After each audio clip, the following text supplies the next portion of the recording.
maka ada muridnya yang oleh Sayyidina Khalil diberi apa? Cincin.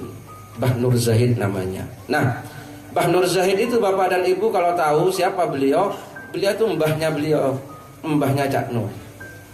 Paham? Jadi kalau Ki Hasyim Asy'ari itu mbahnya Gus Dur, gitu ya. Mbah Nur Zahid itu mbahnya Cak Nur. Maka sampean ini tugas beliau sekarang. Karena yang dikasih cincin Mbah Nur Zahid, mbahnya Kiai Haji MH Ainun Najib, maka sekarang Indonesia tugas beliau untuk mempersatukan. Insya Allah, gitu ya. Maka alhamdulillah beliau betul-betul mewarisi Mbah Nur Zahid.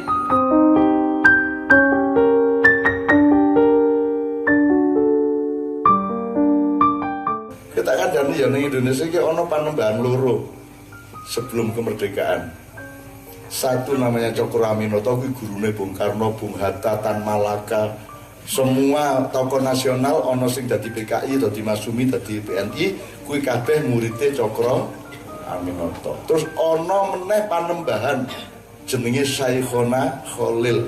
Syekhona Khalil duwe murid-murid yo ampuh-ampuh. Nek muridé sapa Cokroaminoto itu mempersiapkan sistem negara, nek muridé Syekhona Khalil mempersiapkan kebudayaan dan kemanusiaannya, peradabannya. Yo, pertama muridnya pertama Kiai Romli, kelak menjadi Kiai Romli disangoni pisang emas untuk menunjukkan kue iki nek arep duwe agama tenanan, iso sedekah, iso mbangun negara, kue kudu nyambut gawe tenan kaya Pak Dalimin dan cucu-cucunya, anak dan cucunya. Jadi pisang itu lambang dari kemakmuran ekonomi. Kalian nek iso kudu 3 tahun meneh kowe wis padha sugih karo Cina. Mulai saiki 10 tahun meneh kowe ngalahke Cina sugihmu. Supaya makommu makom sedekah. Dadi aja pengen sugih, pengen sedekah. Ngono ya. Kan nek arep sedekah kan apa syaratnya? Nah iya, dadi aja pengen sugih pekok kowe. Pingin sedekah. Dadi kowe nek rabi ta kowe. Kowe aja ya Allah berilah istri ora, ya Allah aku ingin menggendong bayi. Syaratnya ben gendong bayi apa? Duwe bojo. Akhirnya Gusti Allah ben kowe iso gendong bayi ngekeki kowe bojo. Nek kowe njaluk ya Allah berilah istri, engko ditakoni meneh nggo ngopo? Ya lah. Engko repot suwe engko pertanyaannya. Mending kowe langsung ya Allah saya merindukan menggendong bayi. Akhirnya kowe dikai bojomu carane dungae nganggo politik. Nganggo siasat ya. Jelas ya? Oke. Wes pisang emas. Kemudian wong urip ora cukup ning panganan, ora cukup ning harta benda. Harta benda itu bukan yang utama dalam hidup. Yang paling utama adalah ilmu, kebudayaan dan peradaban. Maka Syekhona Khalil nyangoni 2 orang muridnya, santrinya, 1 Hasyim Asy'ari, nomor 2 Darwis Ahmad Dahlan. Dikai kitab. Maka akhirnya berdirilah Nahdlatul Ulama dan Muhammadiyah. Tugasnya adalah nyinaoni masyarakat ben siap urip nganggo ilmu sing tenanan. Ngono ceritane ya. Ada pewarisan berikutnya nanti Pak Muzamil biar yang menceritakan. Saya loncati. Ada yang ketiga nanti Pak Muzamil. Saya loncat ke yang keempat. Ada 2 orang Cina sing cinta Indonesia dan percaya kepada ulama-ulama, datang ke Bangkalan berguru kepada Syekhona Khalil. Ya. Terus pokoknya Syekhona Khalil ngomong kowe iki cocoke dagang sing urusane karo mbako. Wong loro kuwi. Akhire ning mbakone kudu mbako Madura ngono kuwi. Makanya dibaca meneh. Si Samsu nih. Di Samsu. Ayo dibaca. Tembakau Madura. Nah, dibaca. Yang di belakangnya. Ora iso maca kowe. Umur piro kowe? Maksudnya meripatmu wis ora iso maca cilik kowe. Waduh, ini tak waca niki. Rokok ini memakai tembakau berkualitas tinggi dengan tembakau Madura yang manis baunya dan tembakau Amerika yang harum dicampur dengan cengkeh terpilih yang rajangannya halus dan saus khusus yang sama dari generasi ke generasi supaya sejarah cita rasa tinggi tetap terjaga. Ini syarat Syekhona Khalil ndawi wong loro kuwi Cina loro kuwi ben dod gawe rokok, dodolan mbako, tapi kudu mbako Madura. Mergo Syekhona Khalil itu tokoh NU, dae Pak Ahmad tokoh ulama yang nanti salah satu satunya mendirikan Nahdlatul Ulama, maka si salah satu Cina ini kedua-duanya dodol mbako. Sing siji Samsu, sing siji Bismillahirrahmanirrahim. Nah, iki ra ngerti ta kowe ya, ora tau krungu ya. Wah, kowe parah kowe. Anyar. Bismillah itu jenenge Cina to. Cina ya bismillah ya angel to ya, cangkeme ya bismillah. Bismillah. Karena ini bismillah ya to ning mergo cangkeme angel ya to. Wong zaman Orde Baru Cina iki ana sing Cina merantau dari RRC ke sini iki mlebu rene iki mengeluh setengah mati mergo kudu melu. Begitu dia harus jadi warga negara, syaratnya susah dia penuhi. Dia harus milih Golkar apa PDI apa P3. Dia bingung. Loh kenapa bingung kok? Hanya bingung saya. Saya mau ikut Golkar potong jalan, jadi gusuran. Mau ikut PDIP potong buwe, jadi duitnya di 1000 dari Rupiah nih kalau zaman Rasulullah. Mau ikut P3 potong kontol dan sunat. Ini lagi kerungu ya. Apa tak nganggu kromo inggil? Kromo inggilnya piye Mas?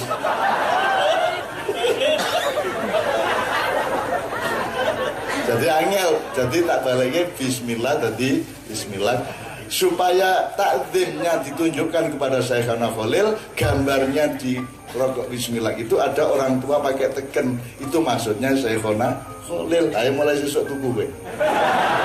Itu. Jadi panembahan kita itu mempersiapkan seluruh sisi, seluruh segi dari Indonesia ini.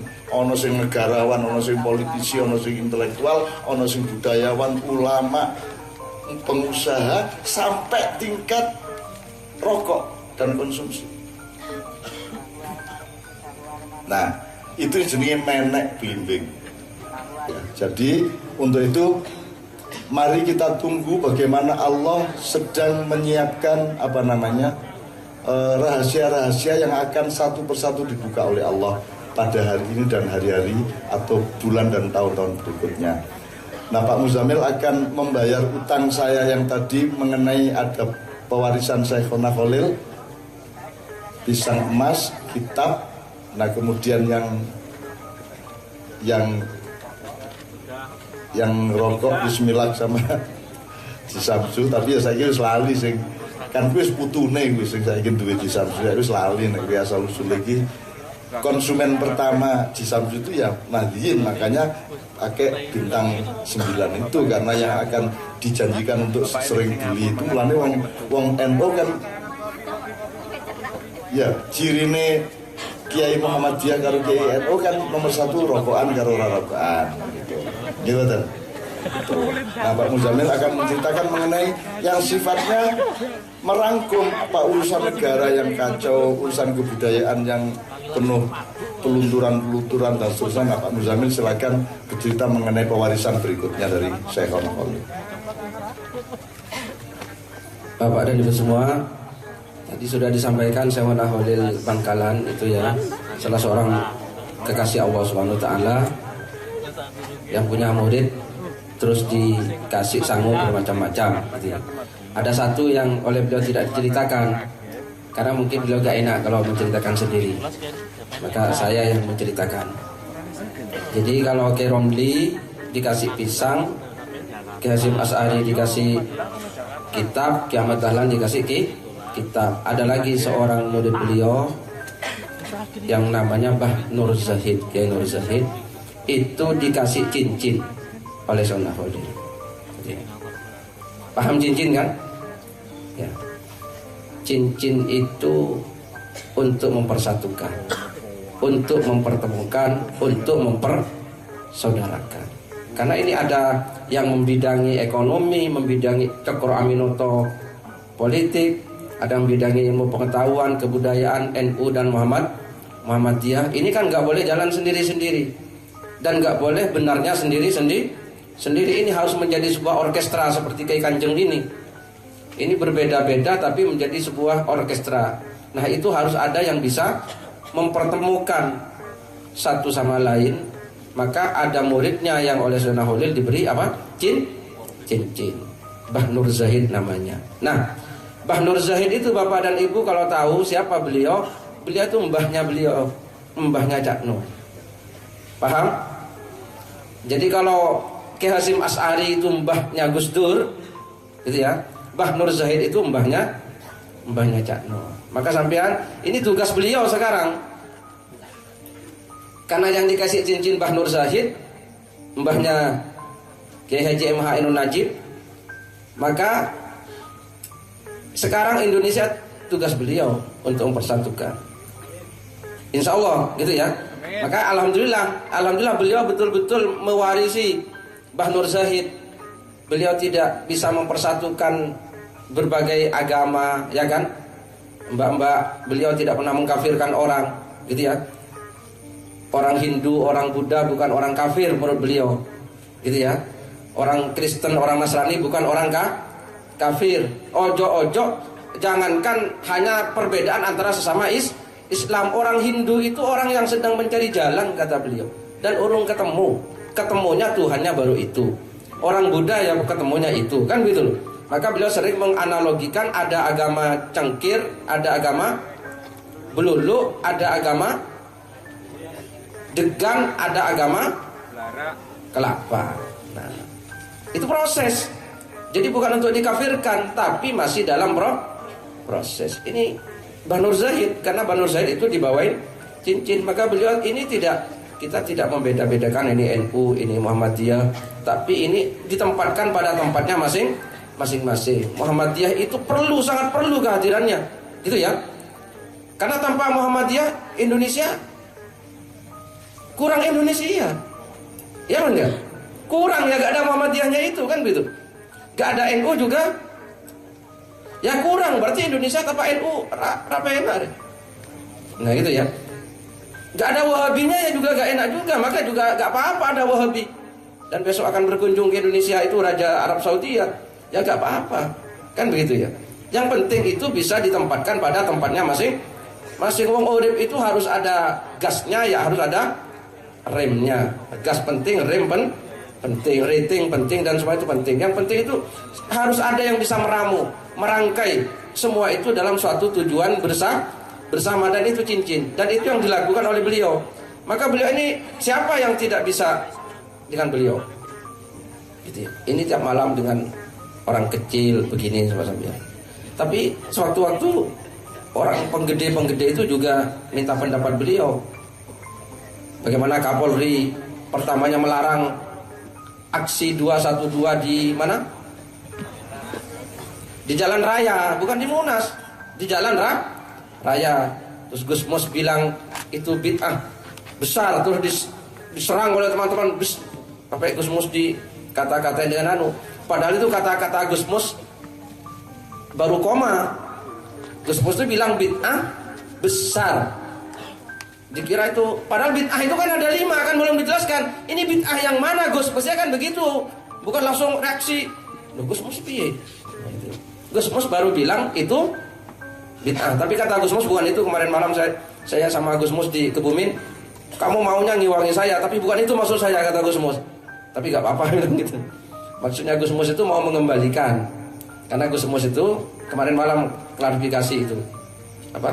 Tutu itu karepku. Itu titik, tutu koma, kata Gus Mus. Kan saya bilang koma. Enggak, kamu maunya ngewangi saya tapi bukan karepku, saya nulis aku kok, kata Gus Mus. Kok kamu yang apa bilang? Gimana Gus maksudnya? Maksudnya itu karena selama ini kan orang-orang itu selalu mengatakan apa yang tidak dilakukan oleh Rasulullah itu maulidan dibid'ahkan. Kan ya? Haul dibid'ahkan dan lain-lain. Pokoknya yang enggak dilakukan Rasulullah disebut bid'. Nah, sholat di jalan raya itu kan bid'ah kata Rasul, kata Gus Mus. Kenapa? Wong zaman Rasulullah jalan rayanya saja belum ada kok. Nah, itu maksudnya Gus Mus ingin mengembalikan apa yang selama ini jadi pendapat mereka kepada mereka sendiri. Itu maunya. Tapi ya sudah itu ya. Tapi beliau akrab dengan Gus Mus. Beliau juga akrab dengan Amin Rais, gitu ya. Beliau juga akrab dengan macam-macam, gitu ya. Semua sektor. Dan ini yang kita perlukan sekarang, gitu ya. Bahwa Indonesia itu semua ada. Islam itu mulai Islam yang sangat keras, agak keras, rodok lunak, sangat lunak itu ada di Indonesia. Ini gak apa-apa. Ini sesuai dengan konteksnya masing-masing, gitu ya. Karena lunak itu penting, Pak. Iya betul.